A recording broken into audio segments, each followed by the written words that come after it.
president, vice president, and other top officials must pay access fees or the e-tag at all federal airports nationwide. This comes as the Federal Executive Council approved an end to VIP exemptions at federal airports, requiring all visitors to pay access fees at toll gates nationwide. Minister of Aviation and Aerospace Development, Festus Keyamo, while briefing journalists at the end of the meeting, says VIP's misuse of complimentary e-tags results in about 10 billion naira in revenue losses annually. He notes that the moratorium until June 2024 has been put in place. In addition, the council granted a 4.2 billion naira project for recovery equipment to handle disabled aircraft on the runways of the Lagos airport. All right, so Rufai, great outcome from, at least from this area, from the FEC, but 10 billion naira annually while we were paying tolls at the e-tags. Your take on this story? I know you're miffed, and I'm as miffed as you are concerning this, but I'll go back historically. It's always cultural. When Nigeria as a country set up the Nigerian Airways, one of the things, part of the many things that killed Nigeria Airways was the overbearing attitude of government officials that had different tickets for themselves and their girlfriends. And that money was not being remitted back to the ports of Nigeria Airways. And over the years, liquidity crisis set in, and Nigeria Airways finally packed up in the early 2000s. It was the same culture of government officials, so-called VIPs, getting free tickets, using the Nigerian factor to fleece the system. It is not today government officials have always fleeced the system with everything possible. They get all the necessary perks in the world, they feel like entitled prima donnas, and they feel life is all about them. And this one is just another one. And I'm excited because we're in a financial cul-de-sac now. We're looking for money everywhere. So we needed to stop these prima donnas. That by right, they should go to the airport, and they have enough money. They've made so much out of the government purse. Just to be able to pay 400-500 naira for their big fat SUVs, they cannot do it. Just like how police officers feel very entitled in commercial buses when they get into the bus and they say staff at the back so that they will not pay. It's the same way, and it's a mentality thing. And that's why kudos to Mr. Keyamo for bringing it forward. He's been doing some good things lately. And kudos to him. You know, we have our skirmishes in the past. He knows he's my very good brother. But kudos to him on this. It's time for him to come back. You know, because we need to set the record straight. Imagine the 10 billion revenue loss. Now prorate it since the time we had the convention. If you hear in the report, it said they had a convention where they had exemptions for VIPs. Now prorate it and see how much this nation keeps losing. Now prorate it to see how much more exemptions VIPs have. The question is, apart from even the airport toll, when they park within the airport, do they even pay for parking? Because that's another talk, or they claim VIP status. Also, when they use airport lounges, do they pay or they claim VIP status? So there's so much funds we are missing on the table. Keyamo just highlighted just a speck of them. And when you see these VIPs, you start to scratch your head and rack your head, and you remember the words of Fela Kuti. I don't want to tell you the kind of word Fela used for these so-called VIPs. But most of their attitudes, you know, is the attitude of people that don't care about their country. I know one thing is certain. Mr. Keyamo is going to get a lot of pushbacks. But please, he should stand firm and ensure that he collects those money from the VIPs. In fact, the pushback will start as from today. But he should stand firm and collect what he needs to collect from these VIPs in the interest of this country. That's just it. Because if he doesn't, then we will not be able to get appropriate revenue. All right, okay, so let me just take a stab at this. There were a number of things that came out of that FEC meeting yesterday. In fact, some people have described it as marathon, and a number of key decisions were made, a part of which is what we're discussing this morning, where exemptions given to VIPs would no longer obtain following a circular that would be sent out by the SGF, Secretary to the Government of the Federation, Mr. George Akume. And the circular would give them a moratorium of up until June, so just 1 month, about a little over a month, in terms of when this will take effect. And I think this is such great news, because the VIPs in Nigeria, politicians in Nigeria, political appointees in Nigeria enjoy a lot of privileges that the Nigerian person doesn't normally enjoy. So we keep subsidizing the lifestyle of the rich and famous in many instances. But so this is definitely a welcome call in terms of that, and the amount of money. We've seen that there's a huge drive for revenue generation and shoring of the revenue, and this is part of it. And this is what we're talking about in terms of, rather than overburdening the people, there are other quick wins that we can achieve. We talked about yesterday, we had a conversation around widening the tax net, and we can even see here plugging those holes where there are leakages or where there's wastage, as in this instance with regards to VIPs not paying, not paying the access fee. I'll come very quickly back to complete what I'm about to say, but just to bring in Dr. Abati. Dr. Abati, you're welcome. Good to see you. Wedding anniversary, man. Happy anniversary. No, it was roadblock that delayed course. me. Access to this axis was very difficult in the direction in which I was coming from. Yes. Now, the issue is about this policy, saying that VIPs should pay in terms of parking fees at airports, in terms of toll gate fees at airports. I think it's a very important development for which the Federal Executive Council should be commended. We're told that out of about 10 billion naira that is raised through this, toll gate fees and parking fees at the airports, about over 80% is not possible to be collected. It's not collectible because all kinds of VIPs think that they are entitled, they're privileged, and they are above the laws of the country. Because the there's an act, the FAN Act, which makes it mandatory for you to pay, parking fees, to pay toll gate fees, and then some Nigerians say they are more important than others. So the Federal Executive Council, based on a proposal by the Ministry of Aviation, has now said, no, everybody who is accessing airport facility in Nigeria must pay access fees, toll gate fees, parking fees, and I think it's very important because it will help Nigeria to save money.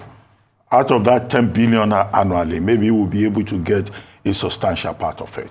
But what I find instructive in the conversation yesterday, by the way, the Federal Executive Council had an unprecedented 2-day meeting at which they arrived at about 48, over 21 policy decisions, 21 major policy decisions. And this is just one of them.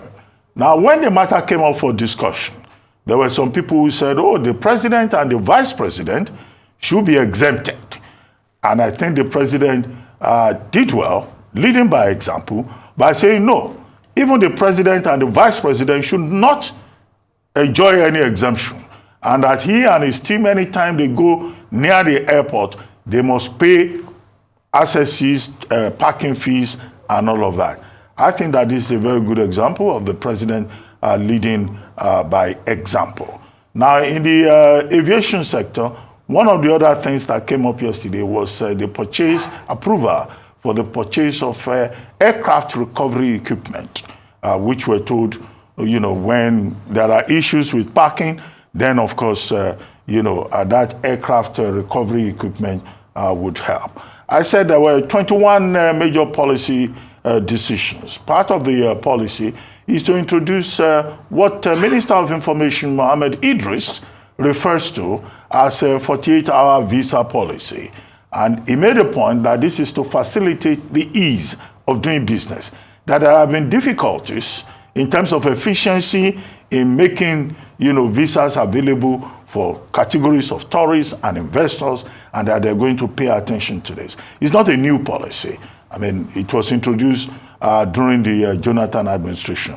But now the Tinubu administration is saying they will make sure that it is administered in a more efficient manner to encourage investors, to encourage tourists. And the whole idea is that you can apply online. And once you supply the necessary details, then of course you will be welcome to Nigeria. Then of course there was also the issue about transmission lines. The federal government is committing 72 billion to upgrade the transmission lines in Nigeria. Well, another good development. But the bigger question, as the experts in the energy sector have pointed out, is that we need to decentralize the grid. You are using only one national grid. Okay, the Electricity Act of 2023 says the states can have mini grid, there can be hybrid arrangements and all of that, but you need to decentralize that grid so that it doesn't keep packing up.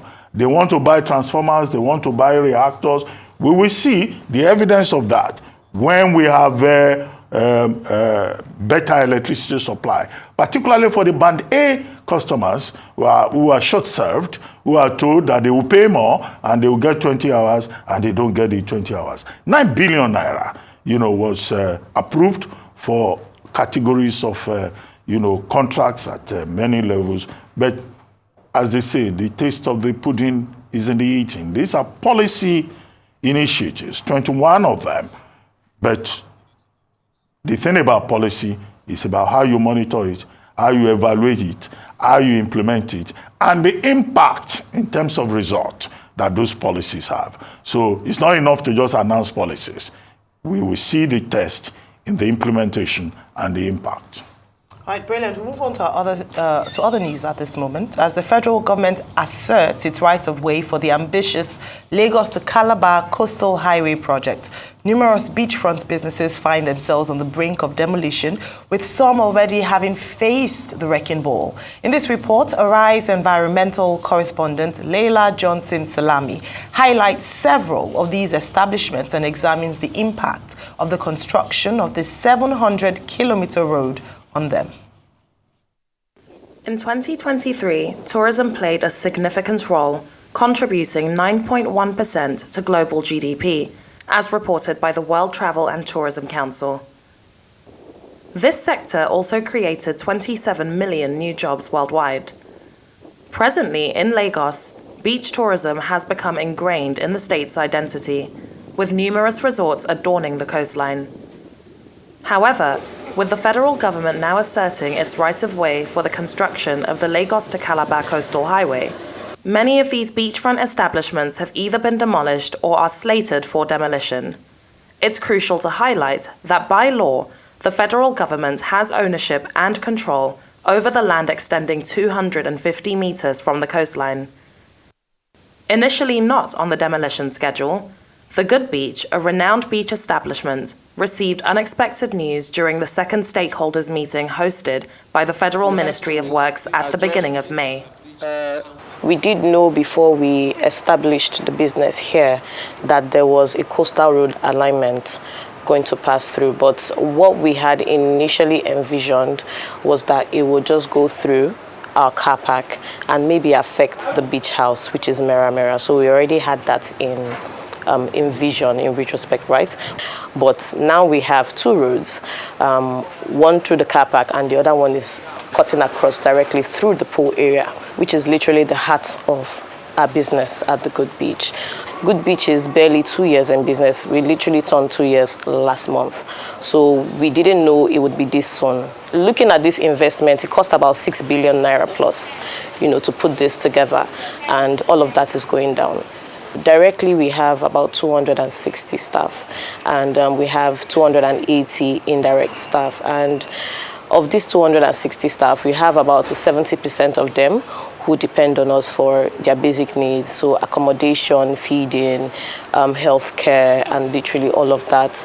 All of these guys are going to be rendered jobless, so to speak. Just 2 days following this interview, right-of-way markings were conspicuously placed across this establishment. My name is Christabel. I'm a staff of Good Beach, a waiter to be precise. We've been hearing about Coastal Road and how it's going to affect us. At first, we thought it was just a defense part of the Gold Beach. We didn't know that it's going to be everywhere. See, this morning, we saw security men with armed forces. They were here, marking everywhere. I'm going to lose my job, obviously.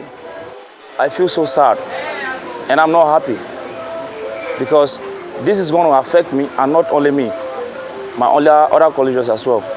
Because mostly this year we feed, this year we aim to take care of the family and all. There's not too much than to find another work, but it's not going to be easy to get another job compared to this. Several buildings within this ecosystem, although not directly within the right-of-way, have been marked with government acquisition markings ACQ. Arise understands that these properties are also slated for demolition, with the land to be acquired by the government in overriding public interest. This decision stems from concerns that the presence of these structures may impede the construction of the road. Business owners who received these markings declined to comment at this time. Situated next to the Good Beach is the largest container park in Africa, which is anticipated to become the largest in the world, Box Mall, Nigeria. Also known as Sol Beach, this beachfront haven will also be affected by the new coastal alignment. We reached out to the management team, but they declined to comment at this time. The business has already started deconstructing its container structures, signaling that demolition is imminent. One establishment that has received a lot of attention over the past few weeks is Landmark Beach, home to over 50 businesses that were situated within the right-of-way for the coastal highway. As a huge ecosystem with diverse infrastructure, ranging from apartments to offices to beachfront sites, Landmark now faces huge losses. Okay, so many people analyze demolition just as a takedown of structure. It's more than just that. You have businesses that have contractual obligations. You have advertising deals. You have sponsorship deals. You have long-term contracts. You have people that have invested into Landmark Waterview Apartments for the view, which has been lost because of the demolition. So currently we are faced with a lot of financial losses from existing tenants that have bought spaces, from contracts we have, advertising, sponsorship contracts, staff liabilities, people that have paid to stay at the resort or other parts of Landmark. So in terms of losses, we've lost billions of naira currently because of demolition works that have happened. Infrastructure-wise, to create what we created here requires a lot of infrastructure, both on the ground and on top. So we've over time invested in doing much of that, and this excludes even the investment made by the different businesses here in Landmark. So it's a huge financial loss to us. We are confident that we can recover. We're not against the coastal road. We are supportive of it. So for us going forward, it's really a case of how do we work with the government, how do we get adequately compensated for all the demolition works that happened, and how does government also play a more supportive role to us to be able to consider the different businesses affected, the staff affected, and just let us stabilize over time. Ironically, Landmark is highlighted by the Ministry of Tourism, Arts and Culture in a promotional video encouraging people to visit Lagos. While the completion of a coastal highway is anticipated to bring economic benefits to the country, there are significant repercussions, including unemployment, adverse impacts on tourism, and substantial losses. The government acknowledges these challenges, but asserts that the construction of this road serves the overriding public interest. Leila Johnson Salami, Arise News, Lagos. Meanwhile, at the 5th Federal Executive Council meeting of 2024 held at the State House on Monday and concluded on Tuesday, approval was granted for Section 2 of Phase 1 of the Lagos to Calabar Coastal Highway.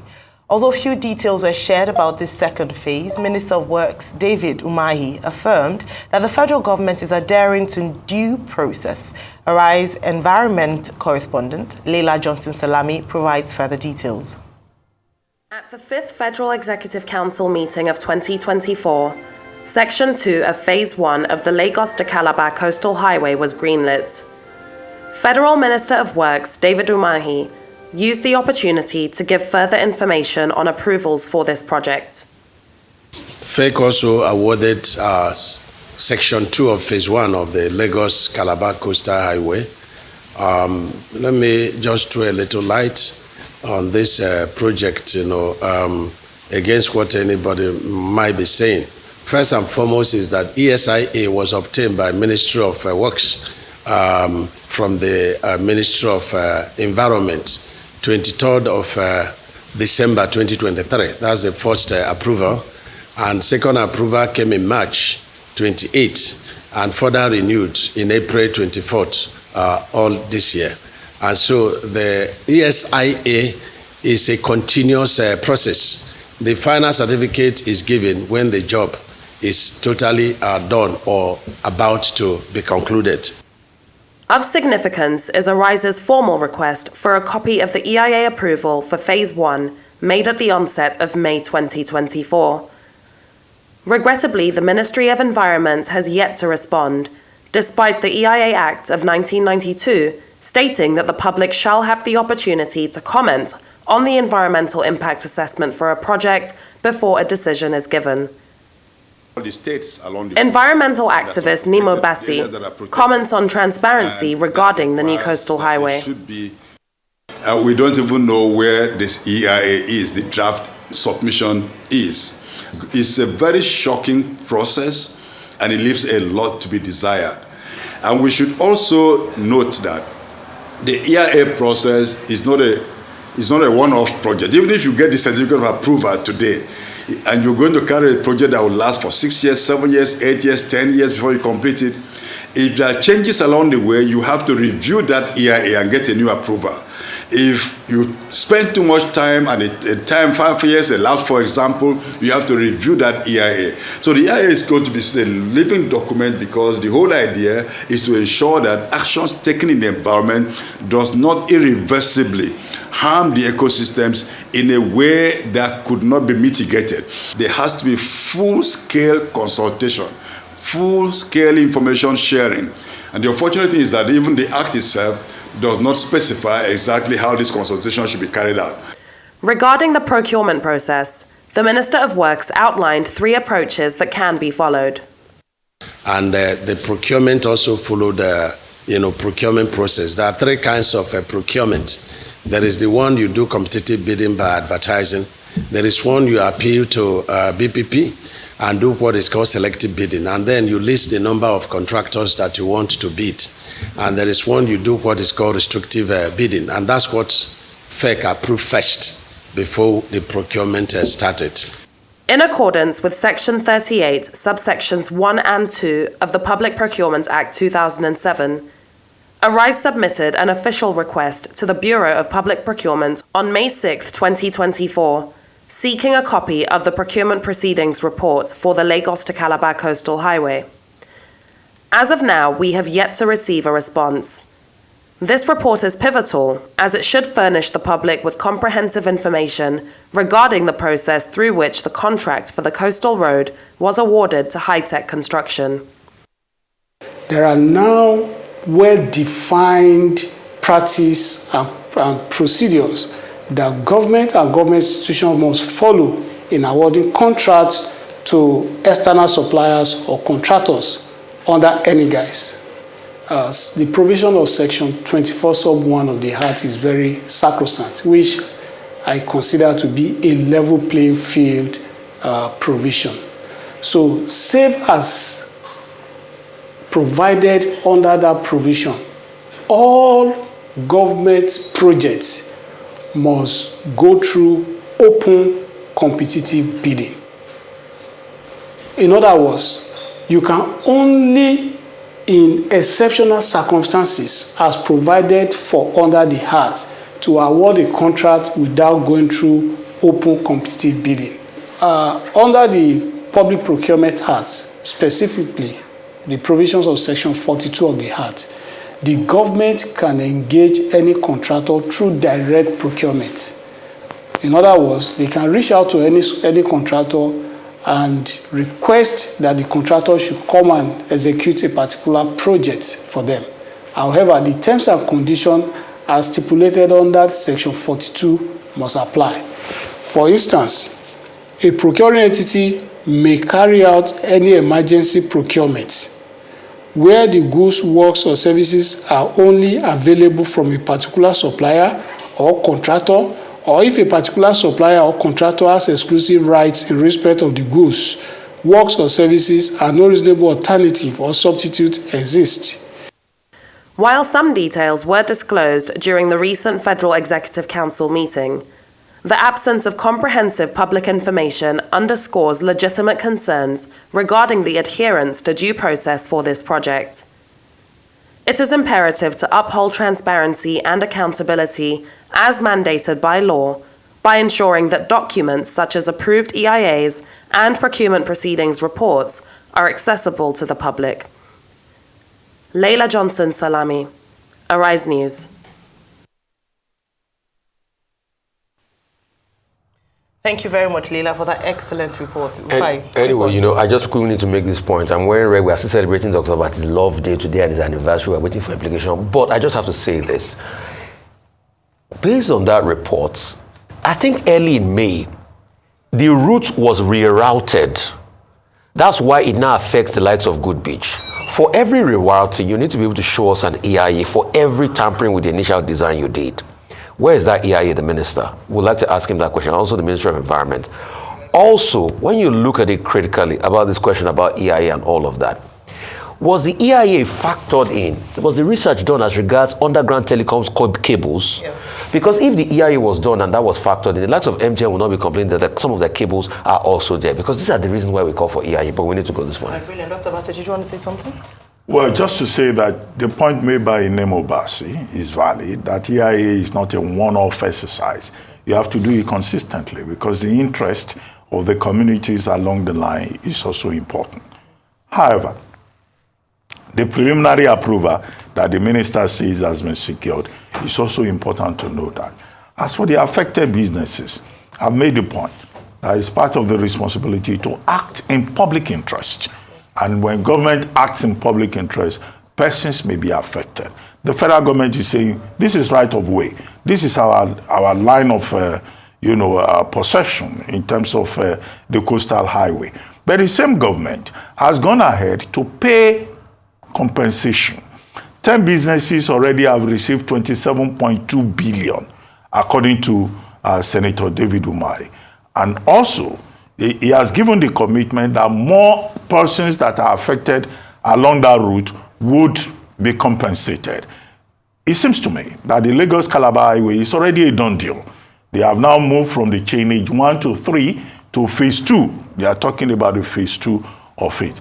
The Tinubu administration has an obligation to make sure that given the controversy that this particular project has generated, that the administration completes it and that it makes it a legacy project. And then at the end of the day, we will be able to assess whether indeed it was worth the effort or not. There are persons, of course, who say this is not an urgent priority, persons like Mr. Peter Obi. But there are others who say that the true value of it will be in terms of the impact that it makes. Again, second time I'm using the word impact today, because along all the affected littoral states, perhaps something even more exciting will come from that route, which would make travel time between Lagos and Calabar much easier and much reduced. And finally, the Tinubu administration should not use this Lagos-Calabar Coastal Highway to forget the main road. The main road through Onitsha, the second Niger Bridge, because that has not been completed. This administration is not talking about that route, it's talking about something else. Both must be treated as important. All right, well, I hope that in the course of a legacy project, they would not flout the provisions of law, and that's why that EIA is so important, and to ensure that they follow due process, as the minister has mentioned.